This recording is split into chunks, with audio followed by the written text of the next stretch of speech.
role of a combat designer on God of War 3 is a complex role. Basically has anything to do with characters in the game. Any character you see moving in the game, attacking, fighting, are generally implemented by the combat designer. And then of course Kratos, what his platforming elements are going to be, what his new combat moves are going to be, what weapons he's going to use, how he's going to use them, how he walks, everything.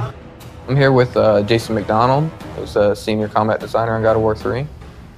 And we're just talking about the new features that we have in the game and what we're trying to add to the God of War franchise. Well, we've got some of Kratos' items in. He can grab a head and he can light stuff up. Now that we can play with lighting in God of War 3, we can make the entire room dark, have enemies that are attacking you in the dark, can't be seen. And when you light them up with the head, they light up for a limited amount of time, so you can attack them while you can see them, but then they are constantly disappearing. You get to parts where it's completely pitch dark and you hear the guys scream in the background.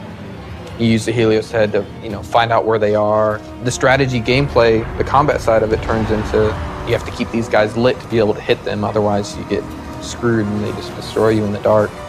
Definitely something we couldn't do before just because we didn't have dynamic lighting to the extent that we have it now. So we got the combat grapple in. We tried the grapple stuff in God of War 2, but since we were limited on memory and animations and things like that, we just couldn't do it, and if we couldn't do it well, then we weren't going to do it at all, so we just didn't do it.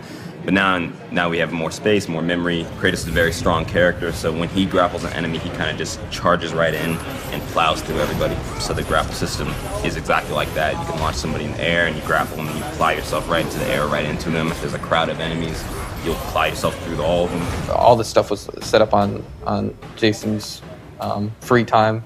When he gets a little bit of free time, he likes to explore a couple ideas here and there, and everybody gets inspired different ways. So like some of the animators will hang out a little bit after hours and go like, hey, let's try this move out. And we find it's good to do that too, because we have an idea and everybody's like, oh man, what kind of code is that going to require? What kind of animation is that going to require? So everybody's worried about the time it's going to take. But once you kind of implement it and they see it, then it's more apt to get everybody's attention and they want to actually spend the time to perfect it.